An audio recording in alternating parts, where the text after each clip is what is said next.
ऋषि पंचमी की कहानी। गणेश चतुर्थी के दूसरे दिन पंचमी को ऋषि पंचमी या रक्षाबंधन मनाया जाता है और कहानी इस तरह से है। एक भाई था, बहुत गरीब था। उसकी एक बहन थी जो ऊंचे घर में उसकी शादी हुई थी। राखी का दिन आया तो भाई ने सोचा कि बहन से राखी बंधवा के आता हूँ, देने को तो कुछ है नहीं। यह सोचकर वह बहन के घर चल दिया। बहन के घर पहुंचा तो उस समय बहन भाई की बेल बना रही थी।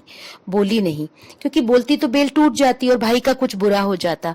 भाई चुपचाप बैठा रहा, बहन कुछ ना बोली।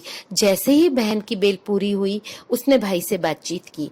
अब उसने भाई के राखी बांधी, खाना खिलाया और रात को अपने पास ही रोक लिया, क्योंकि वह बहुत दूर गांव से आया था। बहन ने सोचा कि भाई दिन निकलते ही रवाना हो जाएगा, तो रास्ते में कुछ खाने के लिए बना के रख लेती हूँ। क्योंकि तो वो सुबह 4 बजे उठकर चने की दाल उसने दल कर बेसन के लड्डू बनाए और सुबह जाते समय भाई के लिए बांध दिए। अब 2-4 लड्डू अपने बच्चों के लिए भी रख लिए कि सुबह उठकर वो भी मांगेंगे। अब सुबह हुई तो बच्चे माँ से बोले, माँ तूने मामा के लिए क्या बनाया, हमें भी खिला।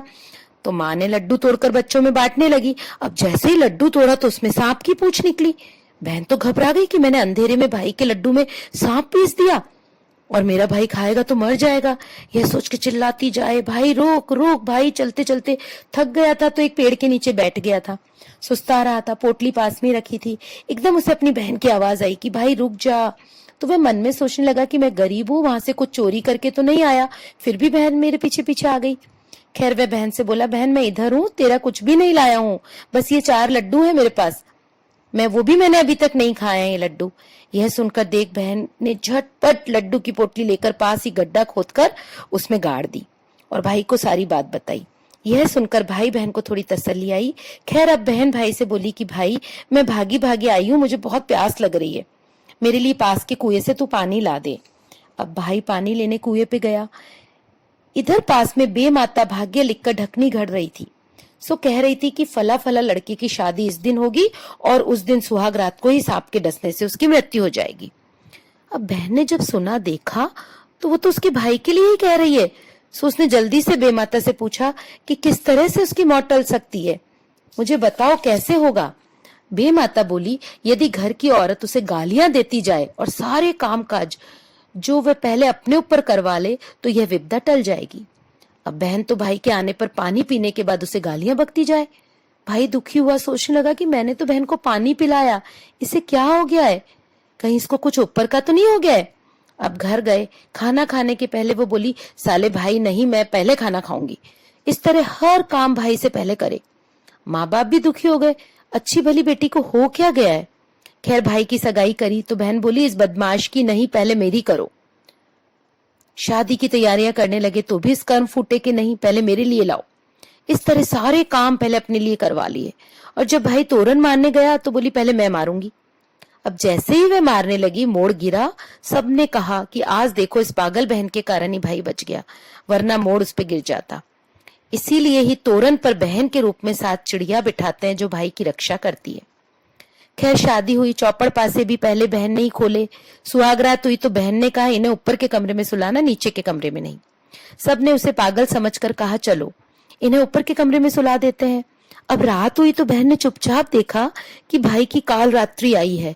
सो उसने सबसे नीचे वाली सीढ़ी पर इत्र रखा, ऊपर वाली सीढ़ी पर दूध से भरा कटोरा रखा, तीसरी वाली सीढ़ी पर मिट्टी रखी, चौथी पर आखिरी सीढ़ी पर ढाल और तलवार रखकर चुपचाप छुपकर देखती रही। आधी रात का समय आया, एक बड़ा सा अजगर फुफकारता हुआ आया और सीढ़ियां चढ़ने लगा। इत्र देखते ही खूब लोटपोट लगाई। साहूकार के बेटे ने सुख तो खूब दिखाया, लेकिन वचनों का बंधा हूं, मैं तो डसूंगा ही।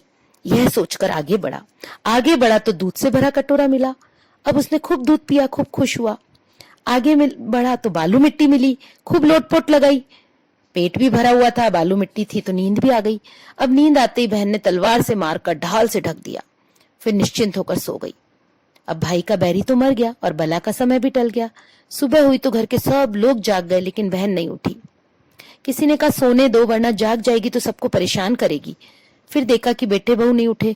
जैसे ही उन्होंने ऊपर जाने के लिए सीढ़ियों को देखा तो चिल्ला पड़े, खून खून, क्योंकि सारी सीढ़ियां खून से भरी हुई थी।